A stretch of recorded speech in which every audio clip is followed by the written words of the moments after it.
Step away from the panel. You're in a red zone, now. I'm inspecting a city system I oversee. Call it in and verify. Verify what? You don't have a badge. You don't belong My here. name is Regina Vance. I authorize this building. Turn around, hands behind your back. If you touch me, you end your career. The Metro Data Nexus sits like a fortress of glass and steel in the heart of the financial district. It isn't a public library or a park. It's the nerve center for the city's traffic grids, water treatment controls, and emergency communication lines. It's the kind of place that hums with the sound of servers and serious money. The lobby is a cavern of white marble and brushed aluminum designed to make visitors feel small and authority feel absolute. It was 10:15 a.m. on a Tuesday in October. The autumn sun was cutting sharp angles through the blast-proof windows. The morning rush of technicians and administrators had settled into a quiet rhythm. Regina Vance had been serving the city for 25 years. She was a civil engineer by trade, a bureaucrat by necessity, and a leader by nature. She spent the first decade of her career in the trenches supervising bridge repairs and tunnel boring projects. She spent the next 10 years climbing the ladder of city management, dismantling corruption in the zoning department, and streamlining the chaotic Public Works Division. For the last 5 years, she had served as the director of municipal operations. Her colleagues didn't just respect her, they feared her attention to detail. She was known as the auditor behind her back because nothing, absolutely nothing, slipped past her desk without being triple-checked. At 54, Regina carried herself with the heavy, quiet confidence of a woman who knows exactly where the bodies are buried because she dug the graves for the budget cuts herself. That Tuesday morning, Regina wasn't wearing her usual power suit. She was conducting a Level 1 surprise inspection of the Nexus HVAC cooling systems, which had been showing irregular power consumption readings. She wore dark blue heavy-duty work pants, steel-toed boots, a gray thermal shirt, and a high-visibility yellow vest draped over her arm. She looked like a worker. She looked like someone who got her hands dirty. To the untrained eye, she looked like maintenance staff. But to anyone who knew the city, she was the most powerful person in the building. She had bypassed the main reception desk using the executive elevator in the parking garage, a route reserved for top-tier clearance. She hadn't spoken to a soul. She was focused on the task at hand, her mind running through schematics and voltage requirements. But as she stepped off the elevator on the ground floor to check the main intake vents, her presence triggered an alarm in the mind of Bryce Miller, a 24-year-old lobby attendant whose primary qualification for the job was his uncle's position in the union. Bryce saw a black woman in work clothes walking with purpose toward a restricted utility corridor. He didn't see a director. He saw a janitor who was lost, or worse, a trespasser looking for something to steal. Bryce didn't approach her. He didn't ask, "Can I help you, ma'am?" He keyed his radio. "Dispatch, this is lobby. We have an unauthorized individual, female 50s, heading toward the north wing corridors. Looks like maintenance, but she's not wearing a badge. Over." The call went out.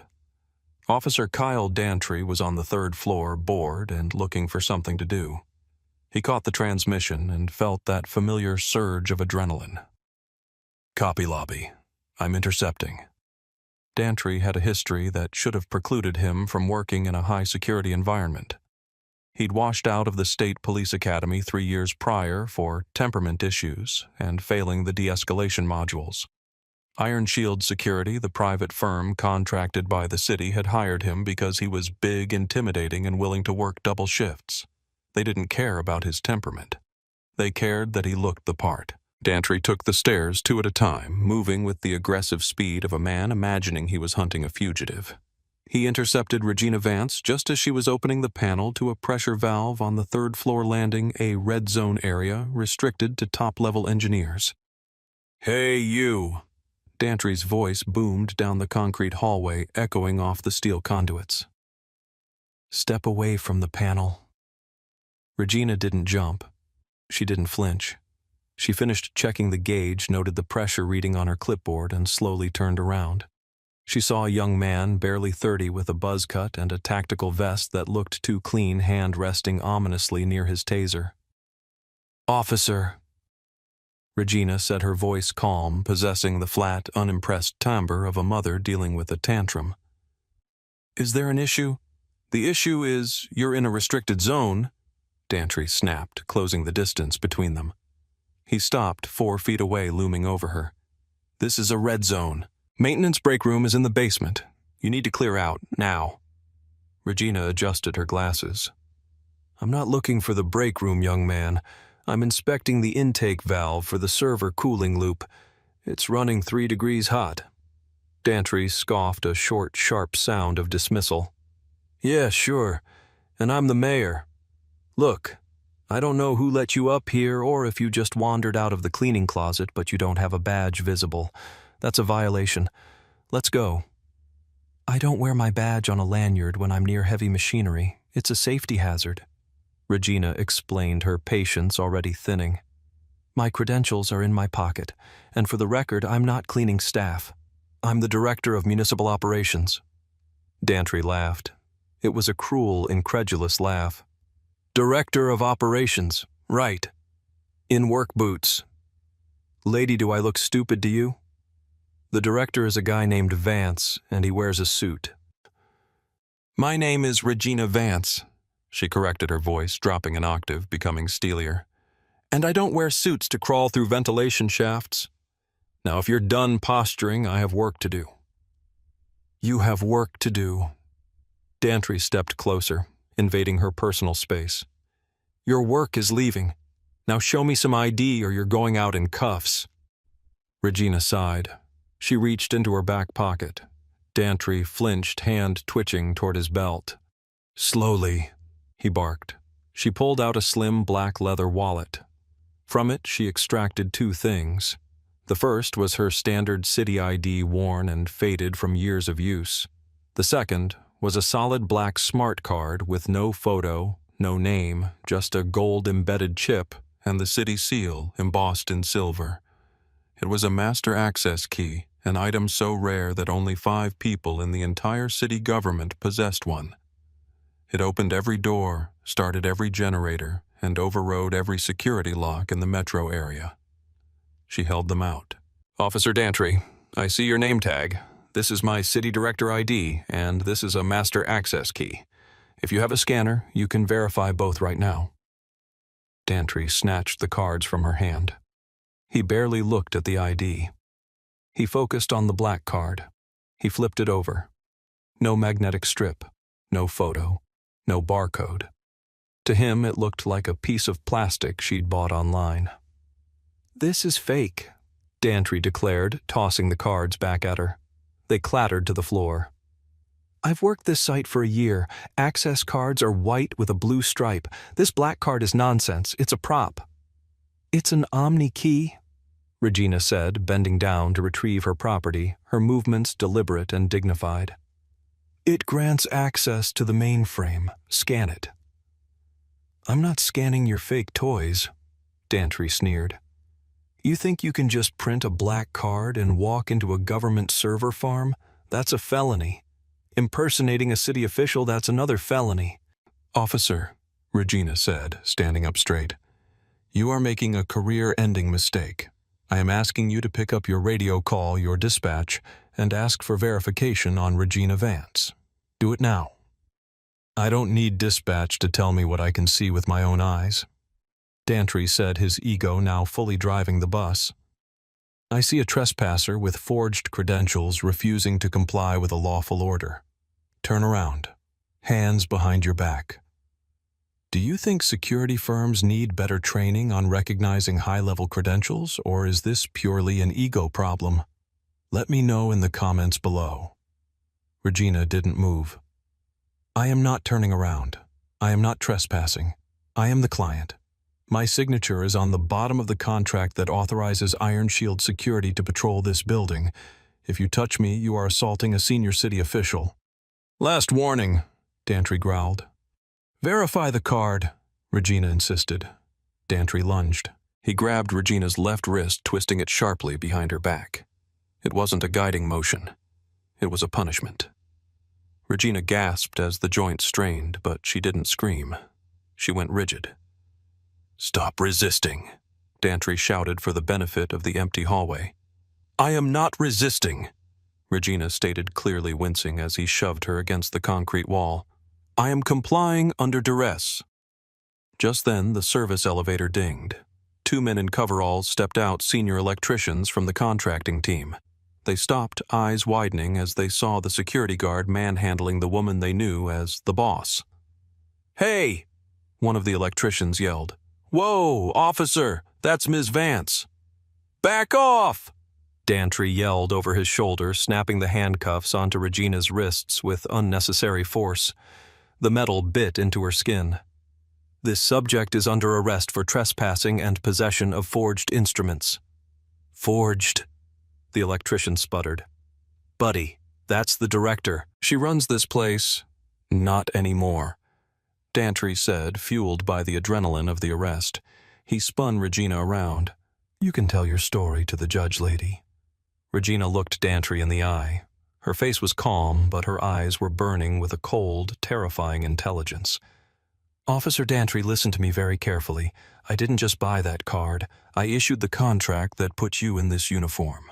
Clause 14, Section B of the Municipal Security Agreement states that any contractor who detains a city official without verification is subject to immediate termination and civil liability. You have just violated that clause." Dantry laughed again, pushing her forward. "You talk a lot for someone in cuffs. Walk." He marched her toward the elevator past the stunned electricians who were already pulling out their phones. Dantry felt powerful. He felt righteous. He had caught the intruder, the imposter who thought she could bluff her way into the Nexus. He didn't see a director. He saw a victory. The walk to the patrol car parked in the loading dock was a parade of humiliation. Dantry paraded her past the loading crews, past the janitorial staff, past the confused tech workers. Regina held her head high, her eyes fixed on the horizon. She was cataloging everything: the grip on her arm, the tightness of the cuffs, the sneer in his voice, the exact time, 10:42 a.m. He shoved her into the back of his marked Iron Shield cruiser. "Comfortable?" he asked sarcastically. "You have no idea what you've started," Regina said softly. Yeah. Save it." Dantry slammed the door. The drive to the 4th Precinct took 20 minutes. Dantry spent the time radioing ahead, bragging to the dispatcher about catching a high-level breach suspect with sophisticated forgery tools. He was already writing the commendation in his head. When they arrived at the precinct, Dantry hauled Regina out of the car. He marched her through the sally port and into the booking area. The station was busy. Officers were processing paperwork, drinking coffee, handling the day's intake. Behind the high desk sat Sergeant Thomas Miller, a 58-year-old veteran of the force. Miller had seen it all. He was 2 years from retirement and had zero patience for fools. He looked up as Dantry wrestled Regina toward the bench. "What do you have, Dantry?" Miller asked, his voice gravelly. "And why is she in cuffs?" "Trespassing at the Nexus," Dantry announced proudly, slamming Regina's wallet and the black card onto the counter. "Caught her in the red zone, claimed to be a director, produced this fake badge and this joke of an access card, refused to leave." Miller looked at the wallet. He looked at the black card. Then he looked at the woman standing there, hands cuffed behind her back, wearing work boots and a dusty thermal shirt. He looked at her face. Miller's face went white. The color drained out of him so fast it looked like he'd been shot. He stood up, his chair scraping loudly against the floor. "Dantry," Miller whispered, his voice trembling. "Do you know who this is?" "Yeah, some lady named Regina who thinks she owns the place." Dantry scoffed. "Regina Vance." Miller said the name, coming out like a prayer for mercy. "The Director of Municipal Operations.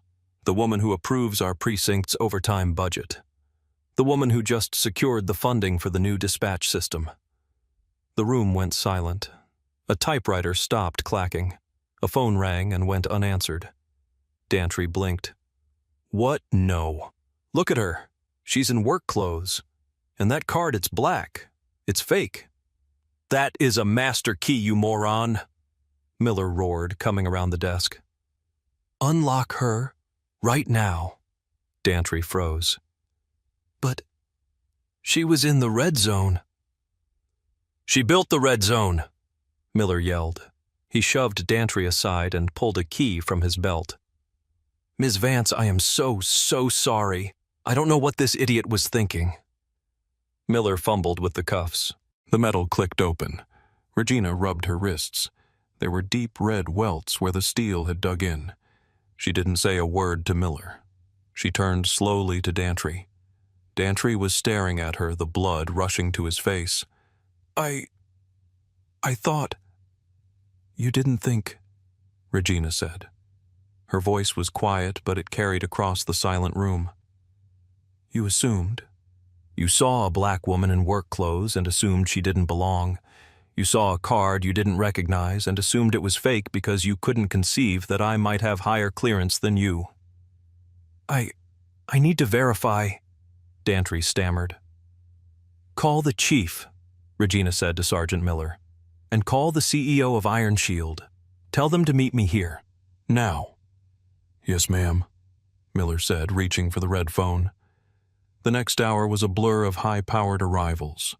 Chief of Police Marcus Holloway arrived first, looking thunderous. Then came Robert Sterling, the CEO of Iron Shield Security, looking like a man marching to his execution.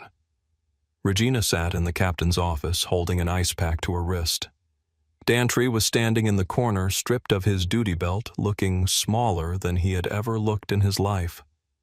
Scan the card, Regina said, pointing to the black rectangle on the desk. Sterling pulled out a high-level diagnostic scanner. His hands were shaking. He swiped the black card. The scanner let out a melodic three-tone chime. The screen flashed bright green, access granted. Level 10, global override. User Vance Regina. Sterling closed his eyes. It's real. Of course it's real, Regina said. I issued it to myself 3 years ago. She turned to the chief. Chief Holloway Officer Dantry arrested me for trespassing in a building I manage. He refused to verify my ID. He used excessive force on a compliant subject. And he did it based on racial bias. It wasn't racial, Dantry blurted out. She didn't look like a director. And what does a director look like, Mr. Dantry? Regina asked. Do we not wear work boots? Do we not inspect our own infrastructure? Or is it that we don't look like me? Dantry opened his mouth, then closed it. There was no answer he could give that wouldn't bury him deeper. Regina turned to Sterling. Mr. Sterling, Iron Shield holds the municipal security contract because of my signature. That contract has a specific clause regarding the professional conduct of your officers and the requirement to verify credentials before detainment. Your officer failed, catastrophically. Ms. Vance, we can handle this internally, Sterling pleaded. We'll fire him. We'll retrain the squad. No, Regina said. The trust is broken. You put a man with a history of aggression. I had my office pull his file while I was waiting in a position of power. You failed to train him to recognize the very leadership he serves. The contract is void, effective immediately. Sterling's face went gray. That contract was worth $12 million a year. And as for you, Regina looked at Dantry, you wanted to be a hero. You wanted to catch the bad guy.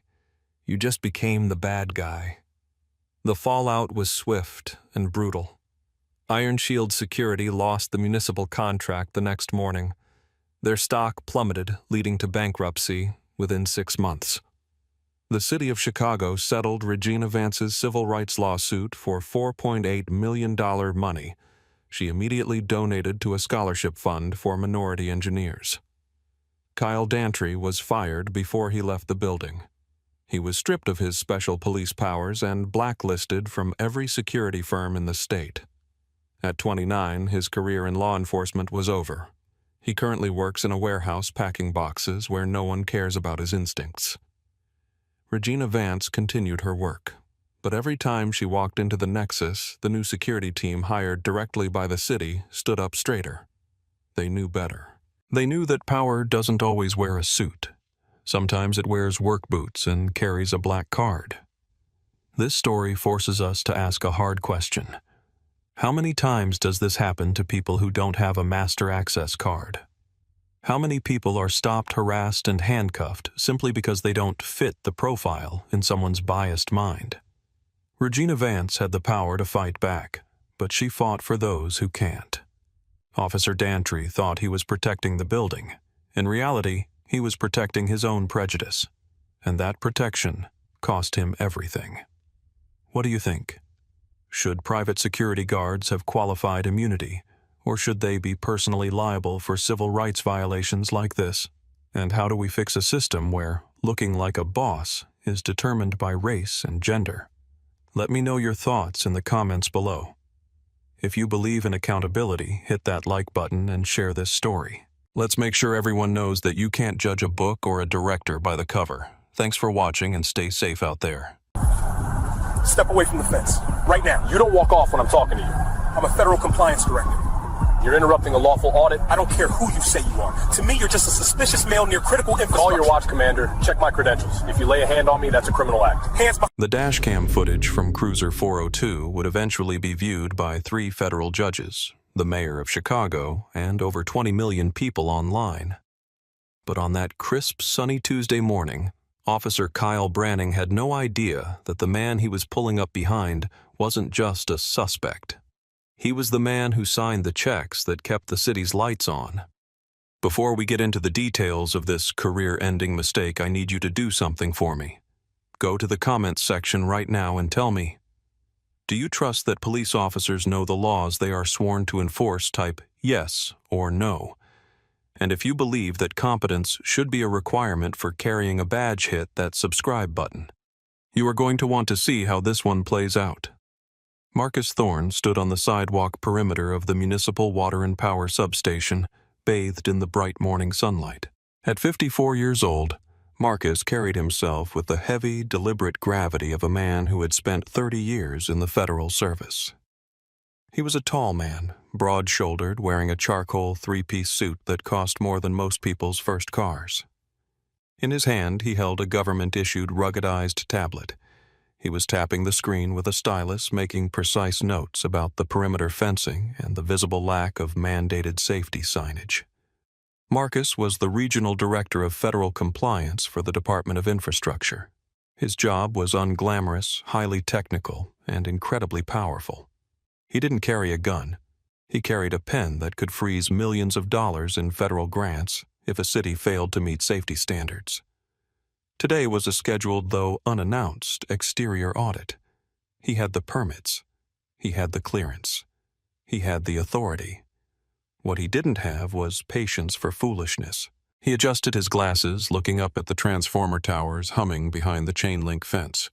The facility was located in a semi-industrial district, the kind of place that was quiet during the day, populated only by utility trucks and the occasional delivery van. It was 10:30 a.m. The air was still. Then the gravel crunched behind him. Marcus didn't flinch. He finished typing his note, Section 4B violation, fencing integrity compromised on north perimeter, before he turned around. A squad car had pulled up onto the grass verge aggressively close to where he was standing.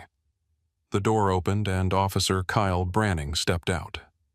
Branning was 29 years old, with a high and tight haircut and a uniform that looked a size too small, designed to emphasize time spent in the gym rather than on the beat. He had his thumbs hooked into his duty belt close to his weapon. He didn't look like a public servant. He looked like a man looking for a fight. "Morning," Marcus said, his voice a deep, resonant baritone. He turned back to the fence, dismissing the officer as a non-entity. He had work to do. "Partner, turn around and step away from the fence," Branning barked. It wasn't a request. Marcus paused. He capped his stylus and slowly turned back to face the officer. He didn't step away. He didn't raise his hands. He just looked at Branning over the rim of his spectacles with the weary expression of a school principal dealing with an unruly sophomore. "I'm not your partner, officer," Marcus said calmly. "And I am conducting a federal audit. If you're here for the security check, you're about 40 minutes early." Branning closed the distance between them. He didn't like the tone. He didn't like the suit. And he certainly didn't like being told he was early. To Branning, a black man in a suit taking notes near a sensitive utility site wasn't an auditor. He was a threat, or at best, a scammer casing the joint. "I didn't ask for your life story." Branning set his hand, resting more firmly on his holster now. "We've had reports of suspicious activity in this sector. You're taking photos of critical infrastructure. That's a security violation." "Actually," Marcus said, "it's a compliance verification mandated by Title 49 of the Federal Code. I'm the Director of Compliance. Now, if you'll excuse me, I have 3 more sectors to inspect." Marcus turned his back on the officer. It was a move of supreme confidence. It was also the move that sealed Officer Branning's fate. Most people, when confronted by the police, experience a spike in adrenaline. Their heart rates jump their palms, sweat, and their voices pitch up an octave. Marcus Thorne felt none of that. His heart rate remained a steady 60 beats per minute. He had sat across the table from senators, corporate CEOs, and union bosses. A patrol officer with an attitude problem was barely a blip on his radar. "I said, turn around," Branning shouted, moving quickly to cut off Marcus's path. "You don't walk away from me when I'm conducting an investigation." Marcus stopped and sighed a long exhale through his nose. He faced Branning fully now. "Officer, let's be very clear. I am not a suspect. I am a federal official on federal business. The only investigation happening here is the one I am conducting on this facility. You are interfering with a government official." "You got some ID to back that mouth up," Branning sneered. He was standing too close, invading Marcus's personal space, a tactic taught to assert dominance. "Because right now, all I see is a guy in a fancy suit trespassing on city property." "It's not city property," Marcus corrected him, his voice dropping to a dangerous chill. "It is a federally subsidized utility zone. And yes, I have credentials." "Let's see 'em. Slow." Marcus reached into his interior jacket pocket. His movements were deliberate, telegraphing every inch of the motion. He knew the game. If he moved too fast, Branning would claim he feared for his life. Marcus withdrew a black leather bifold wallet. It wasn't a standard wallet. It was a commission book. He flipped it open. On one side was his photo and security clearance level. On the other was a heavy, gold-plated shield with the Great Seal of the United States and the words, "Federal Compliance Director." Branning looked at it. He squinted. He didn't recognize the badge. He had seen FBI badges on TV, maybe a Marshal's star, but he had never seen a Department of Infrastructure Compliance shield. To his untrained, arrogant eye, it looked like something bought from a novelty website. "That's cute," Branning said, a smirk spreading across his face. "Where'd you get that Amazon?" Marcus's eyes narrowed behind his glasses. "That is an official commission issued by the United States government. It carries the authority of the Secretary of Infrastructure." "Yeah, and I'm the King of England," Branning laughed. "You think I'm stupid? You think I haven't seen these fake badges before? Listen, Director. You're going to hand me your driver's license, and you're going to tell me what you're really doing here. Are you casing the copper wiring, is that it? Corporate espionage?" "I am advising you," Marcus said, his voice dropping the polite veneer entirely, "to call your watch commander. Read him the serial number on that credential. Do it now." "I don't need to call anyone to know a fraud when I see one," Branning snapped. "You're detained. Failure to identify. Trespassing. Possession of a forged instrument." "This is a mistake," Marcus said. "A very expensive mistake." "Hands behind your back," Branning ordered. He reached for his handcuffs. Marcus didn't move. "I am giving you a lawful order as a federal director to stand down. Under 18 U.S. Code Section 111, interfering with a federal employee is a felony. Do not touch me." Branning didn't listen. He saw non-compliance. He saw a man who thought he was better than the police. He grabbed Marcus's left wrist and wrenched it behind his back with unnecessary force. The tablet slipped from Marcus's hand and clattered onto the pavement, the screen cracking against the gravel. "That," Marcus said through gritted teeth, as the cold steel of the handcuff clicked onto his wrist, "is government property you just damaged." "Add resisting arrest to the list," Branning grunted, forcing Marcus's other arm back. The scene on the sidewalk was beginning to attract attention. 2 utility workers in hard hats had come out of the main gate, watching the commotion from about 50 feet away. They saw the black Mercedes parked perfectly legally nearby. They saw the well-dressed man being manhandled by the young officer. One of them pulled out a phone but kept it low. Marcus Thorne did not struggle. He knew the physics of resistance. It only gave them an excuse to escalate force. He allowed his wrists to be secured, feeling the metal bite into his skin. He stood tall, his posture unimpeachable even in restraints. "You are making a lawful arrest based on probable cause?" Marcus asked. His voice was not loud, but it carried. He was speaking for the body camera now. He was building the transcript for the deposition. "You bet your ass I am," Branning said, checking the tightness of the cuffs. He was rough, jerking Marcus's arms up to leverage him toward the patrol car. "You refused to identify with valid state ID. You presented a forged federal document. You're trespassing on critical infrastructure." "The credential is valid," Marcus stated clearly. "You refused to verify it. You have access to the NCIC database in your vehicle. You could have verified my federal status in 30 seconds. Your refusal to investigate exculpatory evidence is a violation of your department policy and my Fourth Amendment rights." "You a lawyer or something?" Branning scoffed, pushing Marcus toward the back seat of the cruiser. "I am the man who audits the lawyers," Marcus replied. "And I am telling you for the record that you are currently committing a kidnapping under color of law."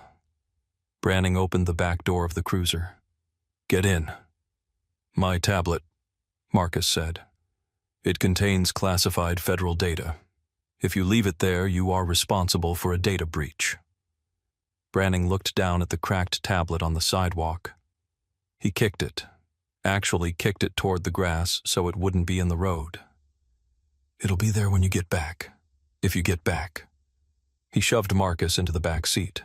The plastic was hard. The cage was cramped. Marcus had to twist his body to accommodate his long legs. He sat awkwardly, his expensive suit bunching up his shoulder pressed against the plexiglass divider. Branning slammed the door. The sound was final. Inside the car, the smell of stale coffee and sweat was overwhelming. Marcus closed his eyes for a brief second, centering himself. He was furious, a cold, burning fury that settled in the pit of his stomach. But he pushed it down. Rage was useless here. Strategy was everything. He watched through the divider as Branning walked around the car, puffing his chest out. The officer looked proud. He picked up his radio microphone. "Dispatch 402, 1 in custody, transport to Central. Charges trespassing 148 and possession of forged credentials." "Copy 402. The dispatcher's voice crackled. Branning slid into the driver's seat. He glanced at Marcus in the rearview mirror. "You know, if you'd just been humble, shown me a driver's license, maybe we could have worked this out. But you guys always have to make it hard." "You guys?" Marcus repeated softly. "Yeah, the I know my rights crowd," Branning said, starting the engine. "You think a suit makes you untouchable?" "No," Marcus said. "I think the Constitution makes me untouchable from unreasonable search and seizure. Officer, I need your name and badge number for the record." "Officer Branning, badge 594. Don't worry, it'll be on your booking sheet." 594. Marcus memorized it. "Officer Branning, do you have a mortgage?" Branning laughed, peeling away from the curb. "What?" "I asked if you have a mortgage. Because when the federal government is done with you, you're going to need to worry about your financial future." "Keep talking, pal. I'm adding threats against an officer to the report." The drive to the precinct took 15 minutes. Marcus spent every second of it in silence after his last comment. He was cataloging the events. The lack of reasonable suspicion for the stop, the immediate escalation, the refusal to verify credentials, the destruction of government property, the tablet, the racial bias implicit in the "you guys" comment. When they arrived at the central precinct, Branning pulled into the sally port with a flourish. He was excited. In his mind, he had caught a high-level con artist, maybe someone trying to sabotage the power grid. He hauled Marcus out of the car. They walked through the heavy steel doors into the processing area. It was a busy Tuesday. Phones were ringing, officers were typing reports, and a few other arrestees sat on the benches. The desk sergeant was a man named Miller. He was 58 years old, a 30-year veteran with white hair and a face that looked like it had been carved out of granite. He had seen everything. He knew every hustle, every lie, and every type of criminal in the city. When Branning walked in, pushing Marcus Thorne ahead of him, Miller looked up over his reading glasses. He stopped chewing his gum. He saw the suit first. Hand-stitched lapels, silk tie. Then he saw the man. Marcus held his head high, his eyes scanning the room with an intensity that didn't belong to a criminal. He looked like he owned the building. "What do we have here, Branning?" Miller asked, his voice gravelly. "Caught him at the substation," Branning said loudly, puffing up. "Trespassing, taking photos of the transformers. Refused to ID, showed me some fake badge, resisted arrest." Miller looked at Marcus. Marcus looked at Miller. There was a moment of recognition, not that they knew each other, but that Miller recognized authority when he saw it. "Sir," Miller said to Marcus, "what is your name?" "My name is Marcus Thorne. I am the Federal Compliance Director for the Department of Infrastructure. The credentials in my back pocket are genuine. I demand you uncuff me immediately and contact the U.S. Attorney's Office." Miller paused. The room went slightly quiet. "They're fake, Sarge," Branning interrupted. "Looked like he printed them off a website. He's full of it." Miller stood up slowly. "Branning, give me the wallet." Branning fished the wallet out of Marcus's pocket and tossed it on the high counter. Miller picked it up. He felt the weight of the leather. He opened it. He ran his thumb over the gold shield. He held it up to the light, checking the holographic shifting on the ID card. Miller's face went pale. He knew what a federal commission looked like. He had worked joint task forces before. This was real. He looked at the name. Marcus Thorne, Director, Clearance Level Top Secret SCI. Miller looked at Branning. "You didn't run this..." I figured it was fake. It looks fake." Branning stammered, sensing the shift in the room's energy. "You arrested a federal director." Miller's voice was a whisper, but it sounded like a scream. "You arrested a federal director for doing his job. He was trespassing. He wouldn't show a license. He showed you this." Miller slammed the commission book down on the counter.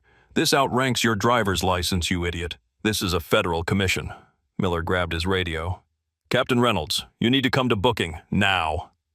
"What's the problem?" The voice came back. "Branning just arrested the guy who audits the city's power grid." Captain Reynolds emerged from his office in under 30 seconds. He was a sharp man, politically savvy, who was trying to keep the department's budget afloat. When he saw Marcus Thorne standing in handcuffs by the booking bench, he looked like he was about to have a stroke. "Get those cuffs off him," Reynolds barked, moving across the room. Branning hesitated. "Cap, he was uncooperative. I said get them off," Reynolds roared.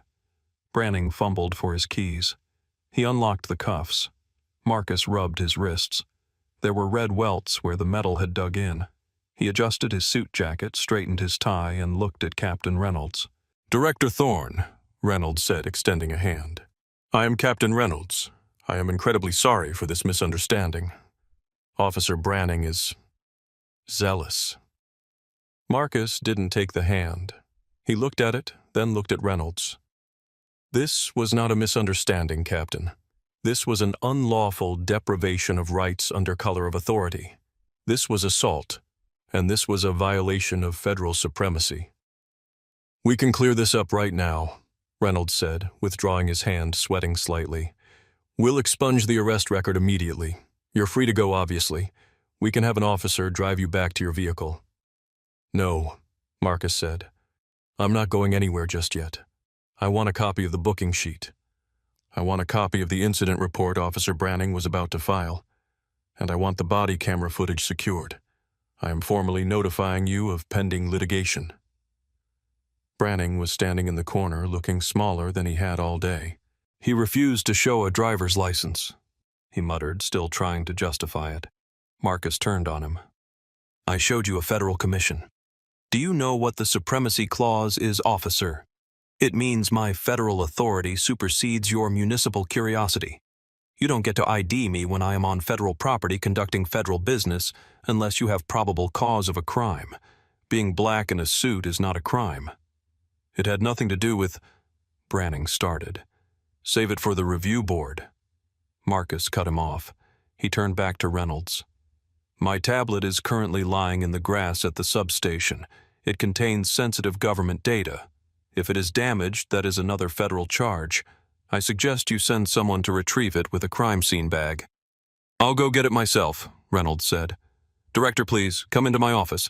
Let's sit down. Can I get you some water?" "I don't want water. I want accountability." Marcus walked to the counter where Sergeant Miller was standing. "Sergeant, process my release, but do not delete the entry. I want the record to show exactly what happened here." The station was dead silent. Every officer in the room was pretending to be busy, but they were all listening. They knew what this meant. A lawsuit wasn't just coming. It was already here. Marcus Thorne left the precinct 40 minutes later. He did not take a ride from the police. He called a town car service. He stood on the steps of the precinct, the sun now high in the sky, waiting for his ride. He looked at his wrists. They were bruising. He pulled out his personal phone and made one call. It wasn't to his wife. It wasn't to his boss. It was to the Department of Justice Civil Rights Division. He had a contact there, a woman he had worked with on the Atlanta infrastructure project. "Sarah," he said when she answered. "It's Marcus. I need you to open a file. San Diego PD, Section 12141 Pattern and Practice Investigation." "Marcus, what happened?" "I just got arrested for inspecting the La Jolla substation. Officer refused federal credentials, accused me of casing the joint." There was a silence on the other end. Then, "Are you serious?" "Dead serious. He destroyed my tablet.